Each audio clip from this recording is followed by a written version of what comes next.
Today, we are going to do brisket. So, we have a beautiful piece of brisket here, and I'm going to cut this down. So, we're just breaking this down into chunks. We don't want them too big, we don't want them too small either. What we're looking for is this meat to cook down slow in liquid in the oven. And if it's too small, it'll disintegrate and turn into nothing. But if it's too big, the cook time is gonna take forever. So I'm not gonna worry about trimming any of this fat. We're gonna leave the fat on, sear this, right? And then it goes into our braising liquid, which we're also going to make. So this is about 2.5 to 3 inches by 2.5 to 3 inches. And we're just gonna break this whole brisket down that way. All right, here we go.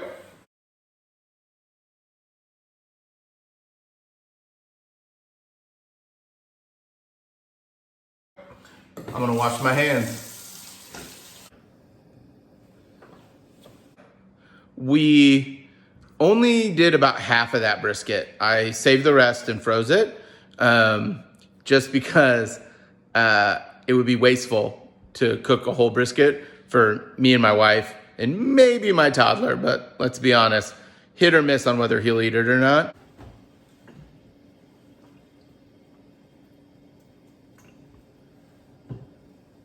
I've added some olive oil here, and then now we're gonna just season this with salt and pepper, okay? We're not going crazy with herbs and spices. We're gonna add those in during the braising process. But I'd say for this whole brisket, that was probably 2.5 tablespoons. So it's not, it's not a short or not a small amount, but we're not going, like I said, crazy. We're not adding in a bunch of other stuff yet. We're gonna make a really good reduction from the braising liquid. That's where a lot of the flavor is gonna come from, okay? And then we're just gonna give this a toss. Really work the flavors into that meat, the salt, the pepper, right? There's just no easier way to do it than to get in there with your hands, guys, okay?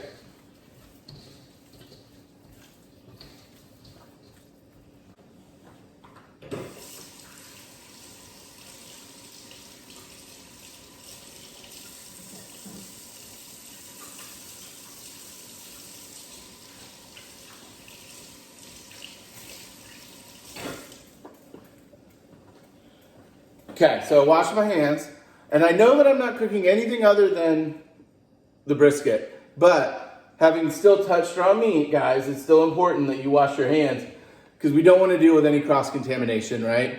I touch a drawer or the counter, and then my toddler comes by and touches it, and then now we run that risk, right? It's just not worth it. So as soon as you're done, wash your hands, okay?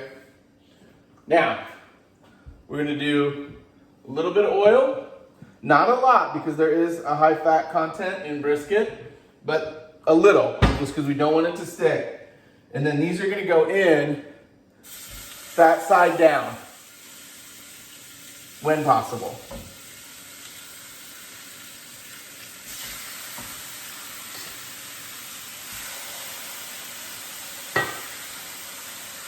And then we're just working on a sear.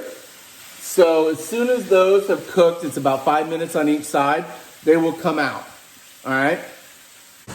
Got some onions in here after we seared the meat, which I'll show you in a second.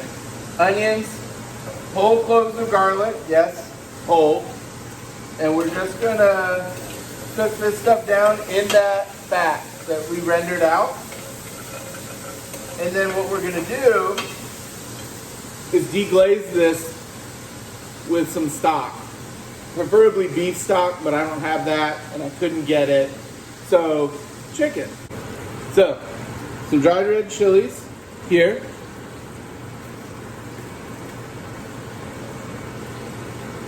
The chipotle and adobe, and I'm just gonna use a whole can, everything. Sauce, chilies, everything.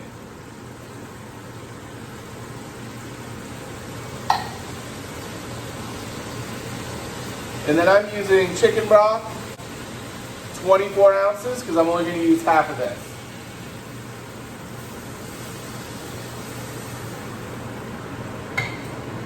And then we take a whisk, and we get the bottom, right? All those bits that burned on the bottom, that's full of flavor. That's called the fond. And we're gonna make sure we get all that up and into our liquid, okay? Now, to finish this, we need something sweet. Honey, sugar, brown sugar, even maple syrup if that's all you have, but you need to add in a sugar to this to balance all the flavors out. And then as far as herbs and spices go,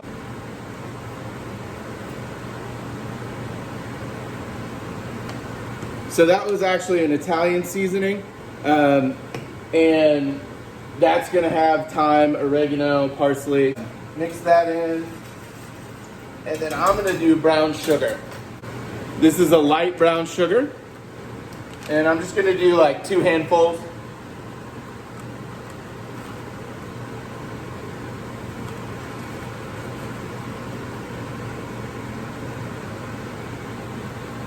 That would be like 1 cup, tightly packed.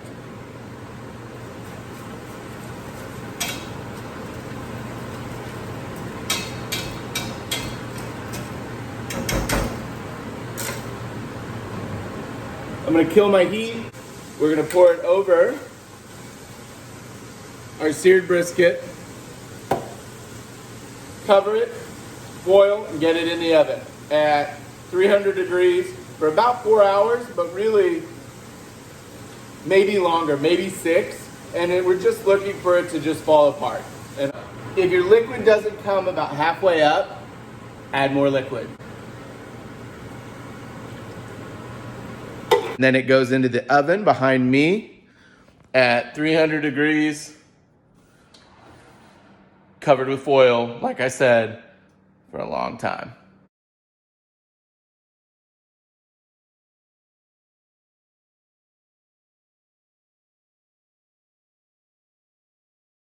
We finished our brisket. We have it right here. It looks phenomenal. It also tastes phenomenal. We're gonna finish this dish with a brisket sandwich. I've got 2 really nice jalapeno cheddar loaves.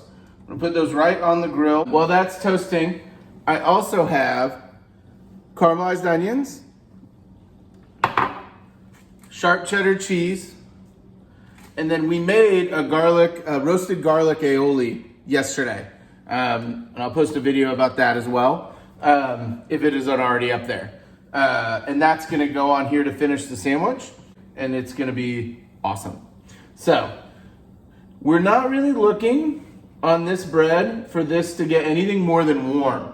So, when we toast our bread, we're looking for that real dark crust. I don't really want that here. It's probably personal preference, but I like to eat this, and it's a really messy sandwich. So I just want the bread to be warm. I want it to soak up the juice from the brisket, and then I want to eat it with a knife and a fork. Just once it's warm, and then I flip it over, and I warm up the other side as well, okay? Perfect, nice and warm. Also, I don't know if you could tell, but cooking the brisket earlier, I took some war wounds. So when I tell you guys to be careful when you're cooking, I mess up too. I flipped one of the brisket, and it just popped the oil up right into my forehead. So now I'm gonna have those to deal with. I think I'll be okay. And then we're gonna get our brisket for these 2 sandwiches down on the grill. You hear that beautiful sauce, we want that. What we're gonna do is get our cheese on here.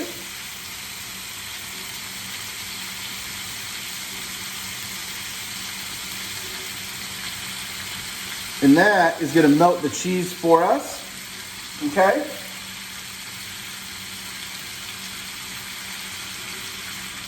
And then to help, we're gonna trap that steam with this bottom bun, okay? And then on the top bun, we're gonna get our caramelized onions in a nice good layer.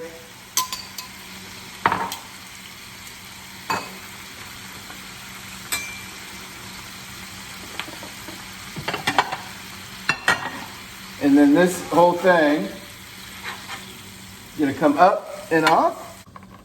I'm gonna come back and I'm gonna drizzle that roasted garlic aioli right on the sandwich. You've got the caramelized onions up top.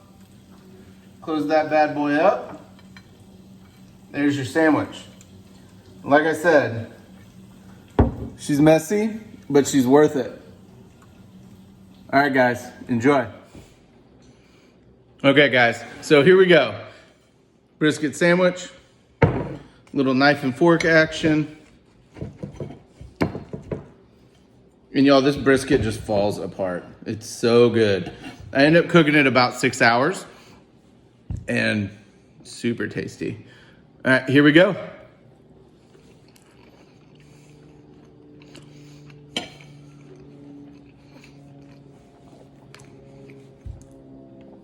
That's awesome.